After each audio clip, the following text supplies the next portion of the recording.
salah satu isu yang terbesar mengenai dana pensiun BUMN. Kita sudah hampir setahun lebih, Pak Tiko, Pak Pahala, saya, jangan sampai isu Jiwasraya, Asabri, kita lengah di market siapa?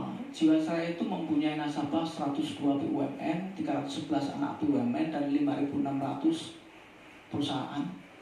Total pesertanya ada 6,7 juta. Selama ini Jiwasraya baru fokus pada pension insurance. Lisensi Jiwasraya itu life, health, and pension.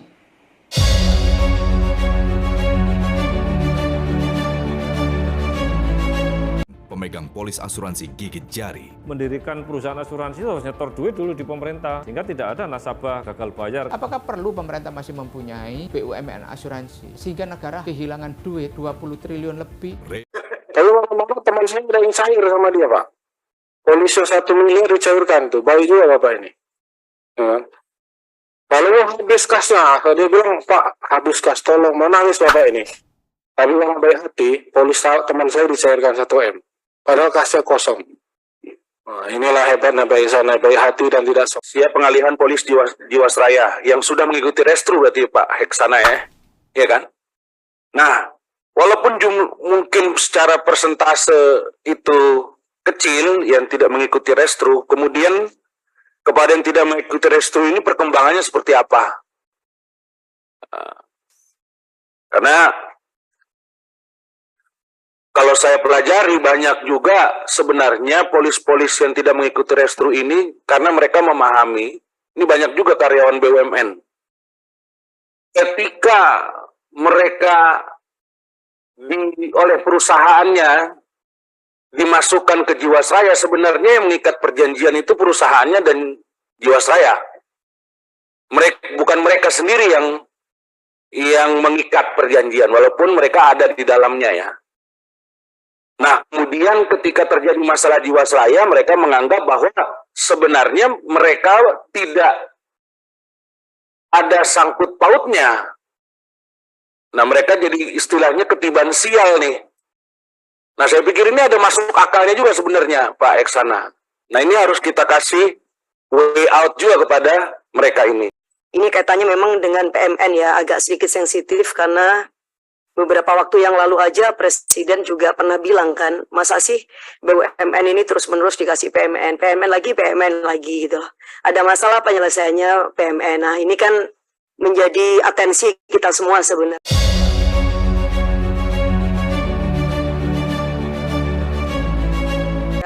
Untuk BPUI atau IFJ dengan mempertimbangkan beban negara dan beban rakyat, saat ini kami masih belum menemukan pembenaran Pak untuk memberikan PMN dalam menyelesaikan kasus Jiwasraya ya melalui BPUI, sehingga alokasi anggaran PMN bisa dialokasikan untuk BUMN yang tidak memiliki masalah kejahatan. Itu saran kami ya, karena sekarang penting sekali PMN untuk mendorong BUMN yang membutuhkan, untuk mendorong perbaikan kinerja perusahaan sehingga bisa berkembang lebih optimal, dan selain itu untuk membantu akselerasi pemulihan ekonomi nasional ya.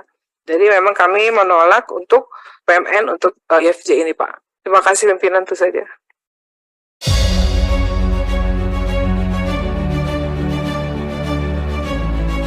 Yang menarik Pak, di RTP Januari lalu kan kita lihat bahwa IG Live mampu mengelola unit-unit bisnisnya secara sangat proper.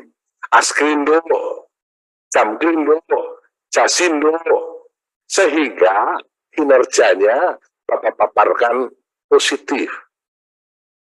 Maka menurut saya ketika Pak Tiko memutuskan bahwa AFG Live mendapatkan penugasan menyelamatkan nasabah Jiwasraya, ini adalah keputusan yang tepat, diserahkan kepada perusahaan yang sehat. Ya. Dan untuk itu maka ada kebutuhan mendesak sebesar 8,01 triliun.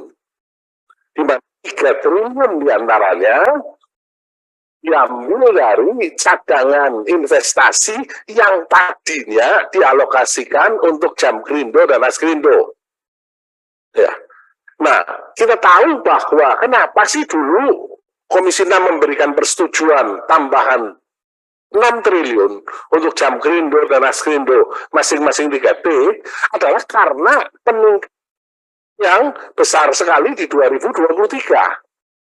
Sehingga tentu kecukupan modal perusahaan asuransinya perlu ditambah. Kalau tidak, maka akan berbahaya, bahkan bisa menimbulkan systemic effect kalau terjadi gagal bayar pada KUR.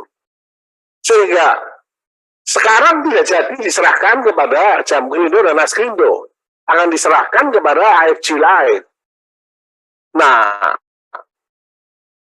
mohon ini dilihat secara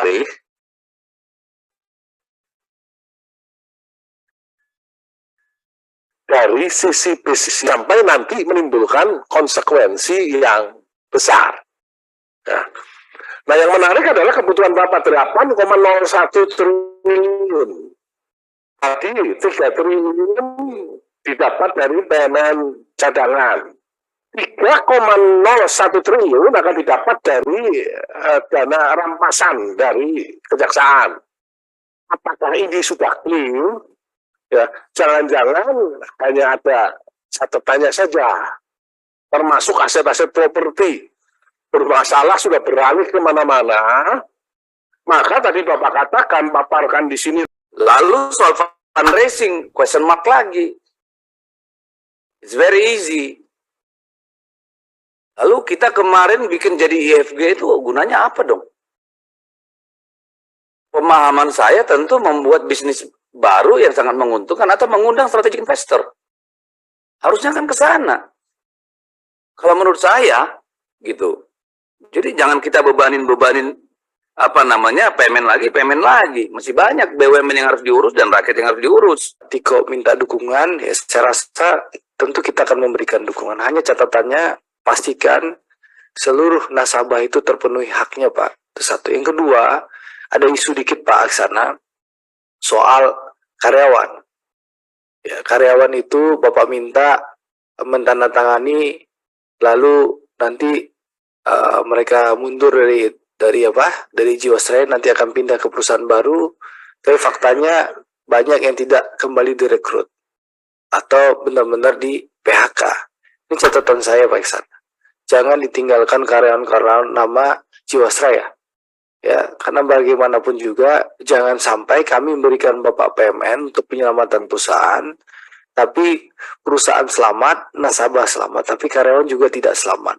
Ini aspirasi yang disampaikan oleh teman-teman karyawan Jiwasraya kepada kami. Untuk catatan Pak Iksan. Kemudian untuk BPUI itu dulu ada kelupaan, Pak, yang sekarang kirim surat ke Komisi 6 dan terus saja kalau suratnya belum dijawab nanti kirim lagi gitu kan. Per tahun ini kumpulan pensiun Jiwasraya itu penanganannya seperti apa? Katanya tahun ini habis anggaran untuk dana pensiunnya. Dulu saya sama Pak Tiko tuh belum sempat kebahas itu. Entah apa yang merasukimu.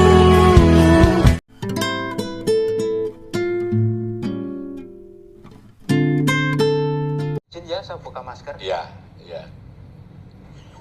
Pertama, kaitannya dengan regulasi. Bahwa program pensiun anuitas ini adalah produk dari undang-undang dana pensiun.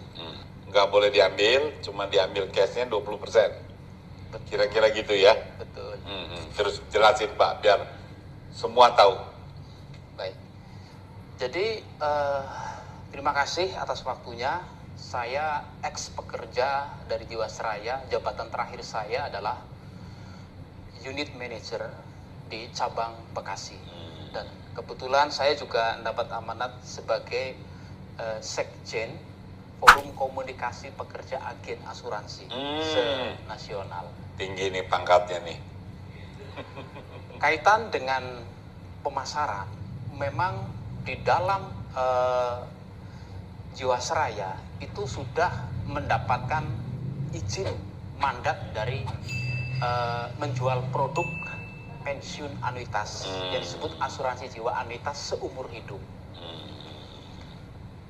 Tentunya penjualan produk anuitas seumur hidup ini didasari atas Undang-Undang Nomor 11 Tahun 92 tentang dana pensiun, pasal 30 ayat 6 dan 7. Berkenaan dengan itu, konteks anuitas ini pengertiannya adalah pembayaran secara berkala, secara bulanan sampai dengan seumur hidup peserta, artinya sampai meninggal. Apabila peserta utama meninggal dunia, maka akan dilanjutkan atau diwariskan ke pasangan sampai umur seumur hidup atau meninggal dunia pasangan. Dan besarannya adalah 60% dari pensiun peserta sebelumnya. Apabila pasangan ternyata dalam perjalanannya terjadi tutup usia atau menikah lagi, ini gugur haknya dan akan dilanjutkan kepada anak-anak. Manfaat bulanan tadi. Sampai kapan? Sampai anak-anak umur 25 tahun sudah bekerja atau sudah menikah. Ini pembayaran bulanan ini stop.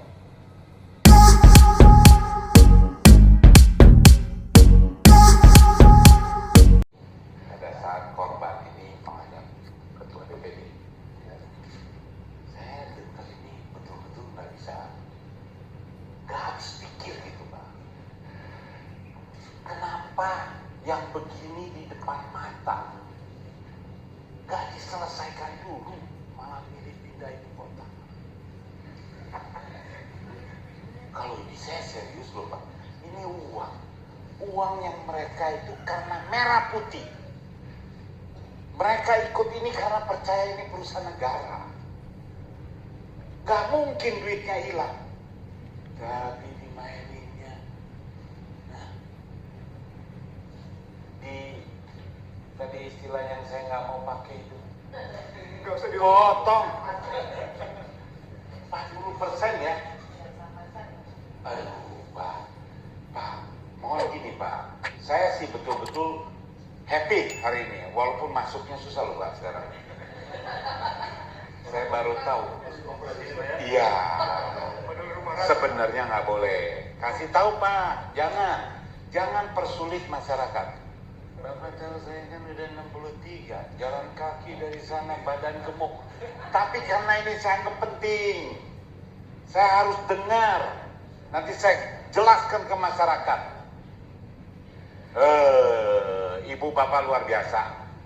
Ya mungkin karena ketuanya juga ya Pak ya. Ketua DPD ini kan banyak dipuji orang. Kita fokus Pak ya. Fokus. Ya. Pak, tadi Bapak bilang mau panggil OJK. Ya. Undang juga Pak. Biar kita dengar apa yang OJK jawab. Masyarakat biar tahu Pak, keterbukaan ini harus dibuka Pak, karena memang keadaan kita sudah parah. Saya senang Sekjen kasih tahu saya, wah kita ada dengan pendapat. Saya pikir DPD cuma ngomong doang, tahu-tahu nggak ada pansus dan Bapak udah kerja. Jadi ini bukan kita aja Pak, biar seluruh masyarakat Indonesia mendengar. Lembaga tinggi negara yang paling peduli kepada rakyat ini DPD Pak, walaupun kewenangannya belum powerful. Jadi kalau Bapak nanti panggil OJK, Bapak nggak ngundang kita nggak tahu lagi. Bapak tunggu panggil lagi, kita masuknya ke sini susah lagi. Tapi kalau Bapak panggil Pak, sekaligus begitu ada yang nggak benar, ini ketua sama sekjen sama berapa korban ini Pak, hafal pasal demi pasal yang dilanggar oleh negara. Luar biasa Pak. Ya gitu ya Pak. Terima kasih Pak.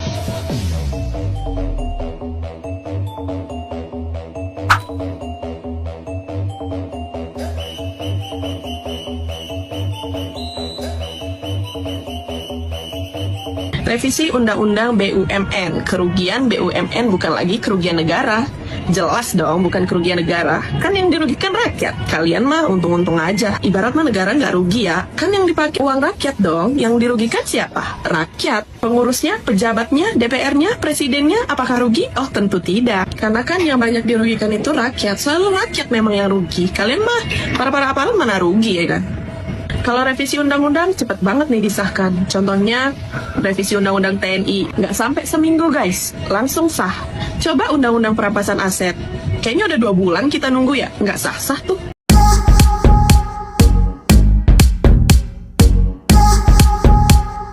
Mempertanyakan tetap tentang kepalsuan atau ketidakpalsuan ijazah Pak Jokowi itu nggak salah juga kan? Nggak salah karena ada undang-undang keterbukaan informasi publik, di mana di situ dikatakan masyarakat berhak sepenuhnya untuk mengetahui dokumen-dokumen dan meminta dokumen-dokumen itu dibuka kepada publik demi transparansi. Kalau tidak mau buka, ada pengadilannya namanya Komisi Informasi. Itu dia bisa mengadili, ya, semacam peradilan semua yang keputusannya mengikat. Harus dibuka, buka.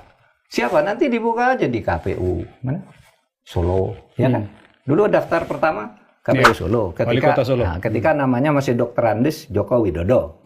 Sesudah jadi presiden juga ada ijazahnya lagi kok, jadi insinyur Joko Widodo. Itu semua kan nanti bisa dibuka ke publik. Apa yang sebenarnya terjadi?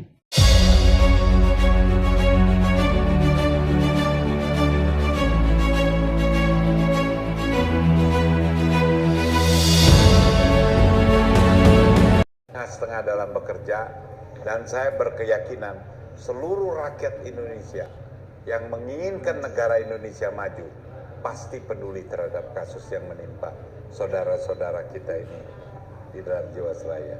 Terima kasih, salam merah putih, dan kita jaga NKRI ini bukan hanya slogan, real, orang yang punya kemampuan tahu caranya bicara apa adanya.